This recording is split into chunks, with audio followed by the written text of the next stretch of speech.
नमस्कार, मैं हूं Deepali. Money matters for women में आपका स्वागत है। यानी एक ऐसा शो हम खास महिलाओं के लिए लेकर आए हैं जहां हमारे एक्सपर्ट्स आपको निवेश करने का सही तरीका बताते हैं, आपका मौजूदा निवेश कैसा है इस पर भी राय देते हैं। आप हाउसवाइफ हैं या वर्किंग वुमेन है, सभी हमारे शो में पार्टिसिपेट कर सकते हैं, हमारे एक्सपर्ट्स की एडवाइस ले सकती हैं। और आज भी आपकी सभी क्वेरीज को आंसर करने के लिए मुंबई स्टूडियो से हमारे साथ जुड़ गए हैं पीपीएफएस के vice president Jayant Pai. Jayant ji, welcome to the show. और सवाल जवाब के सिलसिले को शुरू करने से पहले आपको इस शो में पार्टिसिपेट करने का तरीका बता देते हैं। अगर आपके पास निवेश से जुड़ा कोई भी सवाल है, किसी भी तरह की क्वेरी है, तो आप हमें एसएमएस कर सकती हैं। शी लिखिए, अपना सवाल लिखिए और सेंड कर दीजिए 57575 पर। इसके अलावा आप हमें ईमेल भी कर सकती है she@znetwork.com पर। ईमेल करते वक्त अपनी कॉन्टैक्ट डिटेल्स आप जरूर मेंशन करें। और अब सवाल जवाब के सिलसिले को शुरू करते हैं। पहली कॉलर श्रद्धा मुंबई से हमारे साथ जुड़ गई हैं। स्वागत है श्रद्धा आपका मनी मैटर्स में। क्या है आपका सवाल? हेलो, मैं पिछले 3 साल से म्यूचुअल फंड में इन्वेस्ट कर रही हूँ, पर मुझे कुछ ग्रोथ नहीं दिख रहा है उसमें जी। तो मुझे उस मामले में पूछना था। प्लस टैक्स सेविंग के लिए कौन सा बेटर ऑप्शन रहेगा, पीपीएफ में या एनएससी निकालना? जी, इसके अलावा एलआईसी जीवन सरल में भी आप इन्वेस्ट कर रही हैं? हाँ जी। जयंत जी, श्रद्धा का एक म्यूचुअल फंड पोर्टफोलियो है जिसमें 5 फंड्स शामिल हैं। रिलायंस डाइवर्सिफाइड पावर सेक्टर है, रिलायंस ग्रोथ है, बिरला सन लाइफ फ्रंटलाइन इक्विटी है, बिरला सन लाइफ टैक्स रिलीफ 96 है और एसबीआई मैग्नम कॉमा है। ये कुछ फंड है जिनमें 1000 पर मंथ इन्वेस्ट कर रही हैं। आपका नजरिया जानना चाहती है। साथ ही साथ एलआईसी जीवन सरल भी इनके पोर्टफोलियो में शामिल है। और एक और इनका यहाँ पर सवाल है कि टैक्स सेविंग के लिहाज से इन्हें कहाँ निवेश करना चाहिए, क्या सलाह होगी आपकी? श्रद्धा, आपका जो जीवन सरल का प्रीमियम है वो तो ऑलरेडी आपको सेक्शन 80C के तहत बेनिफिट देगा। उसके बावजूद आपने बिरला सन लाइफ टैक्स रिलीफ में भी निवेश किया है 1000 पर मंथ, और 12,000 per year you will get a benefit for that. अभी आपने पूछा है कि पीपीएफ या और एक एलआईसी पॉलिसी ले, तो मुझे लगता है कि पीपीएफ हर एक एंगल से लाइफ इंश्योरेंस पॉलिसी से अच्छा है टैक्स सेविंग के हिसाब से। Because first of all your income in a PPF is exempt from tax. लेकिन अप्रैल 1, 2012 से शायद लाइफ इंश्योरेंस पॉलिसीज पे जो भी मैच्योरिटी अमाउंट है वो शायद कंप्लीटली टैक्स एग्जेम्प्ट नहीं होगा। बट पीपीएफ का ऑलरेडी उन्होंने ये संकेत दिया है कि अप्रैल 12, 2012 के बाद भी ये सभी आज जो बेनिफिट्स आपको मिल रहे हैं वही जारी रहेंगे। Now regarding your mutual funds, आप कह रहे हैं कि आपको ग्रोथ नहीं मिला है। एक तो ये सही है क्योंकि मार्केट ने भी लास्ट 1 साल में अराउंड 15 to 16% का करेक्शन दिया है। So most people are put into equities are not really made money. उसके बावजूद आपका जो फंड सिलेक्शन है उसमें थोड़ा इंप्रूवमेंट हम लोग कर सकते हैं। फॉर एग्जाम्पल, आपका जो रिलायंस ग्रोथ फंड है वो एक अंडर परफॉर्मर है। वो 2-3 साल पहले अच्छा कर रहा था लेकिन अभी नहीं कर रहा है, तो आप उससे स्विच करके एचडीएफसी मिड कैप चुन सकते हो जी। और एसबीआई का कॉमा फंड भी कुछ खास नहीं है, तो you could switch to Franklin Blue Chip जी। और जैसे आपका बिरला टैक्स रिलीफ का लॉक-इन खत्म होता है, आप कोई दूसरे अच्छे फंड में निवेश कर सकते हो। For example Fidelity equity fund. So अभी का जो पोर्टफोलियो है, like as of today, your new portfolio could look like this. One is Franklin Blue Chip, HDFC mid cap, Birla Frontline equity जो आपका करंट होल्डिंग है, बिरला टैक्स रिलीफ और Reliance diversified power sector जी। यानी श्रद्धा, सबसे पहले बात करें आपके पोर्टफोलियो की, तो यहाँ पर कुछ चेंजेस की रिक्वायरमेंट है। कुछ फंड्स यहाँ पर जयंत जी ने बताया है जैसे कि रिलायंस ग्रोथ है, यहाँ से बाहर निकल के आप एचडीएफसी मिड कैप अपॉर्चुनिटीज अपने पोर्टफोलियो में ऐड करें हुए। एसबीआई मैग्नम कॉमा की भी परफॉर्मेंस कुछ खास नहीं रही है, तो यहाँ से भी आप एग्जिट कीजिए और इसकी जगह फ्रैंकलिन इंडिया ब्लू चिप अपने पोर्टफोलियो में ऐड कीजिए। आपका नया पोर्टफोलियो कैसा होना चाहिए आप अपनी टीवी स्क्रीन पर देख सकती हैं। इसके अलावा टैक्स सेविंग के लिहाज से कहाँ निवेश करना चाहिए, तो जयंत जी ने आपको बताया कि आप पीपीएफ में इन्वेस्ट कर सकती हैं। पीपीएफ में फिलहाल जो लिमिट है ईयरली वो करीब 70,000 है, तो यहाँ पर आप निवेश की अपनी शुरुआत कर सकती हैं। और आगे बढ़ते हैं, अगली कॉलर सुप्रिया शुक्ला बड़ौदा से हमारे साथ जुड़ गई हैं। स्वागत है सुप्रिया आपका मनी मैटर्स में, पूछिए अपना सवाल। Thank you ma'am. मेरा सवाल ये है कि बिरला सन लाइफ का जो 4 साइड प्लान है जी, उसमें मिनिमम 1 लाख का प्रीमियम है जी। अगर मैं वो 5 साल तक भरती हूँ जी, तो 10 वर्ष बाद मुझे कितना मिलेगा? जी, जयन जी, बिरला सन लाइफ फोरसाइट प्लान में ये इन्वेस्ट करना चाहती हैं, शायद काफी अट्रैक्टिव इसके फीचर्स लग रहे हैं इनको, जैसा कि उन्होंने बताया भी कि रेगुलर प्रीमियम मोड अगर ये ऑप्ट करती हैं तो 1 लाख का एनुअल प्रीमियम है मिनिमम। तो यहाँ पर जाना चाहती हैं किस तरह का रहेगा ये प्लान, क्या इन्हें निवेश की शुरुआत करनी चाहिए? सुप्रिया, ये बिरला फोरसाइट जो है एक यूलिप है, यूनिट लिंक्ड इंश्योरेंस प्लान। ये थोड़ा अलग है बाकी यूलिप से क्योंकि इसमें 2 ऑप्शंस हैं। एक है आपको you can choose for the minimum guaranteed benefit option. इसमें आपको जो पॉलिसी का टर्म है, what ever term you choose, उसमें एक आपको पॉलिसी के एंड में एक फिक्स रिटर्न मिलेगा। दूसरा एक ऑप्शन है सेल्फ मैनेज्ड ऑप्शन। अभी इसमें 10 डिफरेंट टाइप्स ऑफ फंड्स हैं, ranging from 100% equity to 100% debt. तो you choose the fund that you want and you can also keep switching 3 or 4 times every year. So अगर आपको लग रहा है कि आपको you are comfortable doing this, then you could choose for a self managed option. नहीं तो आप जो गारंटीड मिनिमम बेनिफिट है वो चुन सकते हो। ऑफ कोर्स गारंटीड बेनिफिट में कोई इक्विटीज शामिल नहीं है, तो it will be a pure debt option. तो आपको अराउंड 5.5 to 6% पर एनम का रिटर्न मिल सकता है जी। और आप प्लीज ये 5 years का जो है ना, please don't stop paying the premium after 5 years, because उसके बाद नॉर्मली एजेंट्स कहते हैं कि पहले 3 साल कहते थे, अभी 5 साल कहते हैं कि वो प्रीमियम भरो और उसके बाद आप कभी भी विड्रॉ कर सकते हो। लेकिन अगर आप ऐसे करोगे तो usually you will get only around 40 to 50% of the amount you have paid as premium, because काफी चार्जेस है जो पहले ही कटते हैं। तो अगर आप ये प्लान चूज करोगे तो जो भी आपने टेन्योर चुना है, से फॉर एग्जांपल 10 or 15 years, वो पूरा टेन्योर आप इसमें निवेशित रहे जी।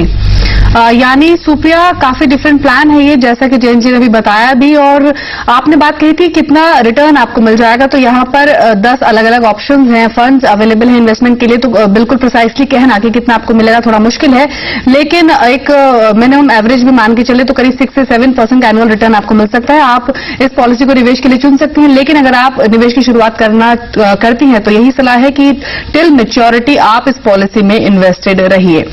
और अगला ईमेल है जयंत जी हमारे पास ऋतु का हरियाणा से। एसबीआई मैग्नम इक्विटी इस फंड में इन्वेस्ट कर रही हैं करीब 1000 पर मंथ, 3 साल का इनका नजरिया है। जानना चाहती है कि इनके फंड जो ये चुना है इन्होंने एसबीआई मैग्नम इक्विटी, ये कैसा है?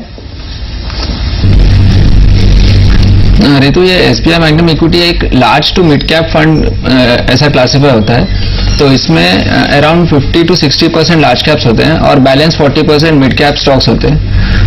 एक्चुअली एसबीआई म्यूचुअल फंड का ओवरऑल परफॉर्मेंस काफी निराशाजनक रहा है, लेकिन केवल ये जो मैग्नम इक्विटी फंड है उसका परफॉर्मेंस काफी ठीक है। For example, it has beaten its own benchmark on most occasion in the last 5 years। और बाकी जो फंड्स हैं इनके कैटेगरी में, उसके तुलना में भी इसका परफॉर्मेंस काफी अच्छा है। तो मुझे लग रहा है आप इसमें निवेशित रहें एंड आपका एसआईपी जारी रखें।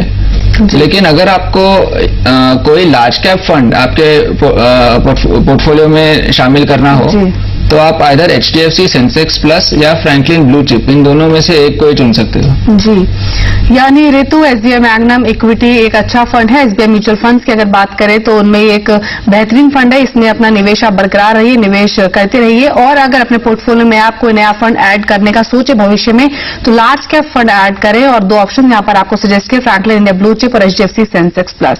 और अभी रुकेंगे एक छोटे से ब्रेक के लिए, ब्रेक के बाद भी सवाल जवाब का सिलसिला जारी रहेगा। आप देखते रहिए मनी मैटर्स।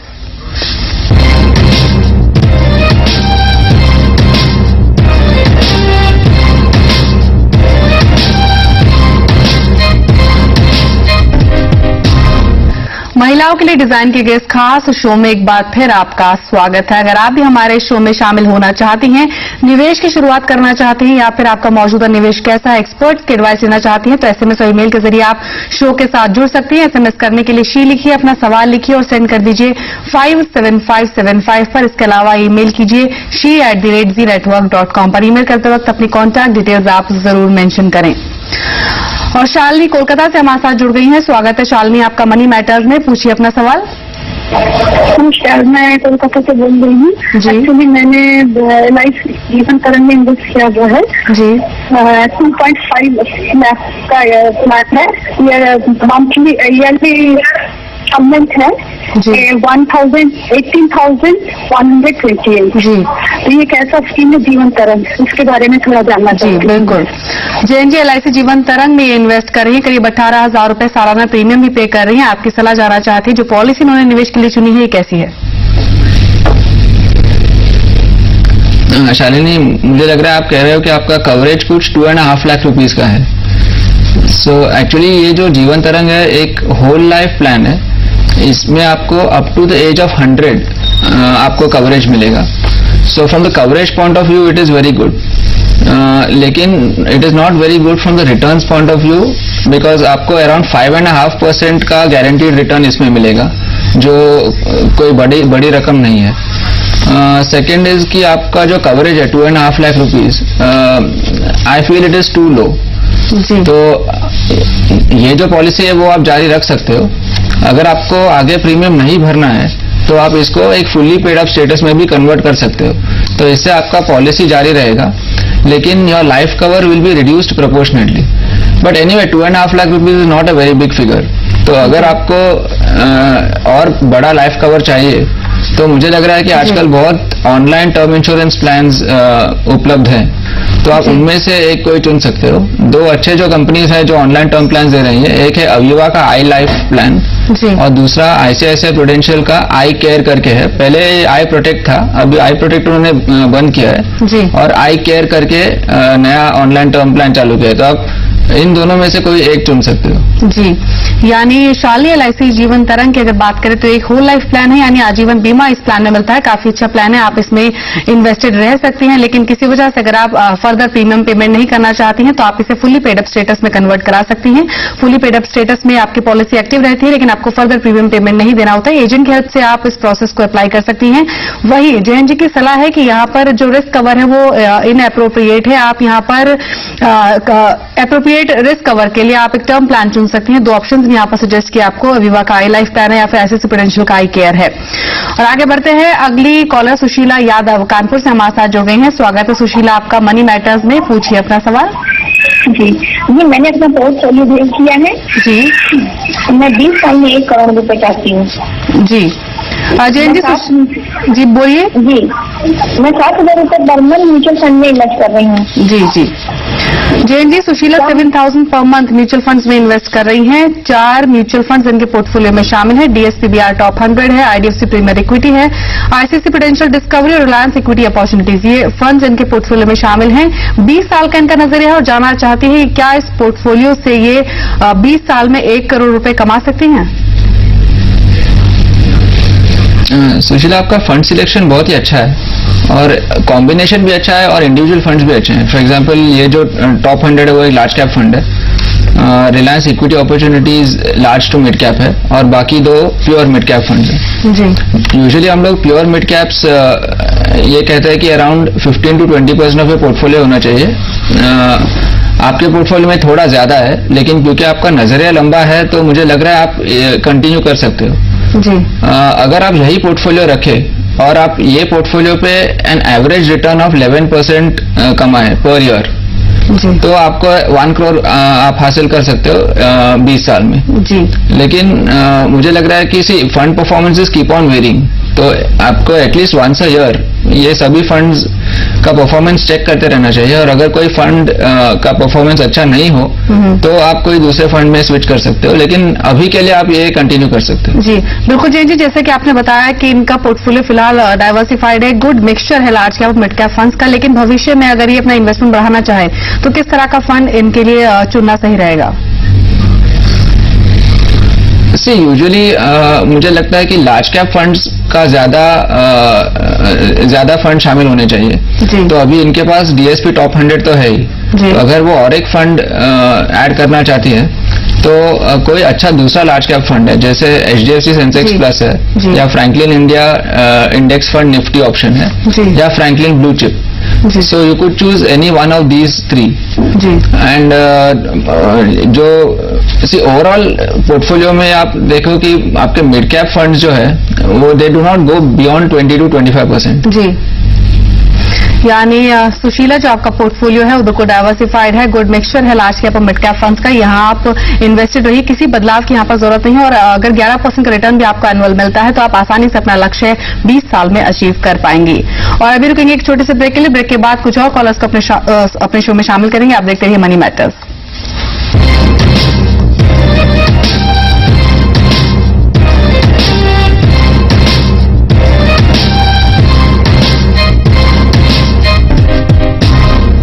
ब्रेक के बाद एक बार फिर आपका स्वागत है। अगर आप भी हमारे शो में शामिल होना चाहती हैं, आपका निवेश कैसा है इस पर एक्सपर्ट्स की राय लेना चाहती हैं, तो एसएमएस और ईमेल के जरिए आप शो के साथ जुड़ सकती हैं। एसएमएस करने के लिए श्री लिखिए, अपना सवाल लिखिए और सेंड कर दीजिए 57575 पर। इसके अलावा आप हमें ईमेल कर सकते हैं shri@znetwork.com पर। ईमेल करते वक्त अपनी कॉन्टैक्ट डिटेल्स जरूर मेंशन करें। जयंत जी, अगला ईमेल हमारे पास अलका श्रीवास्तव का मुंबई से। बिरला सन लाइफ सरल जीवन पॉलिसी में 2009 से इन्वेस्ट कर रही हैं। एनुअल प्रीमियम करीब 25,000 रुपए ये पे कर रही हैं। जानना चाहती हैं ये पॉलिसी कैसी है, क्या इसमें टिल मैच्योरिटी तक इन्वेस्टेड रहना फायदेमंद रहेगा या फिर इस वक्त एग्जिट करना सही डिसीजन होगा? अलका जी, आप 2009 से इसमें निवेश कर रहे हो तो up to 2012 anyway you will have to keep paying the premium. उसके बाद ये पॉलिसी में एक अच्छा फीचर है कि 3 साल के बाद अगर हम विड्रॉ करें तो कोई सरेंडर चार्जेस लगते नहीं हैं। और इसमें जो कवरेज अमाउंट है वो between 6 to 12 times your premium, so you get a cover of around 1,50,000। अभी 1,50,000 कुछ खास अमाउंट नहीं है, लेकिन अगर आपको केवल इन्वेस्टमेंट के रूप में अगर ये पॉलिसी को देखना है तो आप इसमें कंटिन्यू कर सकते हो। और नहीं तो अगर आपको कोई पैसे की जरूरत है 3 साल के बाद, एटलीस्ट आपको कोई सरेंडर चार्जेस नहीं भरने पड़ेंगे। So that is one good thing. But just don't withdraw just for the sake of withdrawing. तो अगर आपको कोई जरूरत नहीं है पैसे की तो आप इसमें निवेशित रह सकते हो। अगर आपको आगे का प्रीमियम नहीं भरना है 3 साल के बाद तो इसको आप फुली पेड अप कर सकते हो। जी, यानी अलका ये एक अच्छा प्लान है, इसमें आप इन्वेस्टेड रहिए अगर आपको कोई इमरजेंसी नीड्स नहीं है। अगर इमरजेंसी नीड्स है तो भी आप इसे एग्जिट मत कीजिए, बल्कि इसको फुली पेड अप स्टेटस में कन्वर्ट करा लीजिए। ये सलाह है यहाँ पर हमारे एक्सपर्ट की। और अगला भी ईमेल है जयंत जी हमारे पास, रेनू शर्मा का दिल्ली से। इन्वेस्टमेंट पर ये सलाह जानना चाहती हैं। 18 साल का इनका बेटा है, उसके लिए करीब 50,000 रुपए इन्वेस्ट करने का प्लान कर रही हैं। टाइम होराइजन का इनका एज सच कुछ डिसाइडेड नहीं है, बट अगर अच्छे रिटर्न्स इनको मिलते हैं तो ये लॉन्ग टर्म होराइजन भी अपना सकती हैं। ऐसे में आपकी क्या सलाह होगी? रेनू, मुझे लगता है ये जो 50,000 का अमाउंट है, अगर आप इनको 12 इक्वल इंस्टॉलमेंट में बांटे तो it could be 4,000 per month. तो ये 4,000 आप further you could divide this into 2 parts of 2,000 each. पहला जो है आप मंथली एसआईपी के जरिए कोई अच्छे लार्ज कैप फंड में निवेश कर सकते हो। फॉर एग्जांपल से एचडीएफसी सेंसेक्स प्लस है या फ्रैंकलिन ब्लू चिप है। एंड जो सेकेंड 2,000 है आप कोई प्योर मिड कैप फंड चुन सकते हो। For instance HDFC mid cap या आईडीएफसी प्रीमियर इक्विटी। तो ऐसे करके आप for 1 year you could continue this SIP. जो बैलेंस 2,000 है आप कोई भी शॉर्ट टर्म डेट फंड या कोई फिक्स डिपॉजिट में रख सकते हो। And then you see how the performance is after 1 year. जी जयंत जी, जैसे कि आपने बताया कि म्यूचुअल फंड में इन्वेस्ट कर सकती हैं, शायद ये बिगनर है म्यूचुअल फंड्स में, तो ऐसे में क्या प्रोसेस इनको अपनाना चाहिए? अगर वो फर्स्ट टाइम इन्वेस्टर है तो उनको कोई भी म्यूचुअल फंड में निवेश करने के लिए पैन नंबर और एक केवाईसी नंबर की जरूरत है। केवाईसी नंबर पाने के लिए आप एक वेबसाइट है CAMSonline.com, because CAMS is the main agency for giving this number. तो फॉर्म आप वहां से डाउनलोड कर सकते हो और जो भी नजदीक के CAMS का ऑफिस है आप वो फॉर्म भर के वहां सबमिट कर सकते हो और आपको अराउंड 10 दिन के अंदर ये केवाईसी नंबर मिलेगा और इसके लिए कोई चार्ज नहीं है। तो ये नंबर मिलने के बाद आप जो भी म्यूचुअल फंड चाहिए वहां जाके either you can physically fill up the form, नहीं तो आप फॉर्म डाउनलोड करके भी वो भर सकते हो। And then it's a regular process and you can either do it through an agent or you can do it directly through the funds website or you can do it through several online portals जो ICICI direct है या fund supermart है। तो there are 3 different ways to do it. जी, यानी रेनू, जैसे कि आप 50,000 रुपए इन्वेस्ट करना चाहती हैं तो यहाँ पर आप म्यूचुअल फंड्स में इन्वेस्ट कर सकती हैं। क्या तरीका होगा म्यूचुअल फंड में निवेश करने का, वो जयंत जी ने भी आपको बताया भी। और यहाँ पर जो 50,000 रुपए हैं उनको आप 12 इक्वल मंथली इंस्टॉलमेंट्स में डिवाइड कर लीजिए। उसके बाद 2 फंड्स आप चुन सकती हैं, जैसे सेंसेक्स प्लस और IDFC प्रीमियर इक्विटी। अपने निवेश की शुरुआत कर सकती हैं, लेकिन अच्छे रिटर्न्स के लिए लंबी अवधि का नजरिया रखना बेहद जरूरी है। और आज इतने ही कॉलर्स अपने शो में शामिल कर पाएंगे। बहुत बहुत शुक्रिया जयंत जी, सभी कॉलर्स की क्वेरीज को आंसर करने के लिए, शो के साथ जुड़ने के लिए। Thanks the people. तो शो को वाइंड अप करने से पहले एक बार फिर आपको इस शो में पार्टिसिपेट करने का तरीका बता देते हैं। अगर आपके पास इन्वेस्टमेंट से जुड़ा कोई भी सवाल है, कोई भी क्वेरी है, तो SMS कर सकती हैं। शी लिखिए, अपना सवाल लिखिए और सेंड कर दीजिए 57575 पर। इसके अलावा ईमेल कर सकती हैं she@zenetwork.com पर। ईमेल करते वक्त अपनी कॉन्टैक्ट डिटेल्स आप जरूर मेंशन करें। तो फिलहाल मनी मैटर्स फॉर विमेन में इतना ही। आप देखते रहिए जी बिजनेस, आपका फायदा। नमस्कार।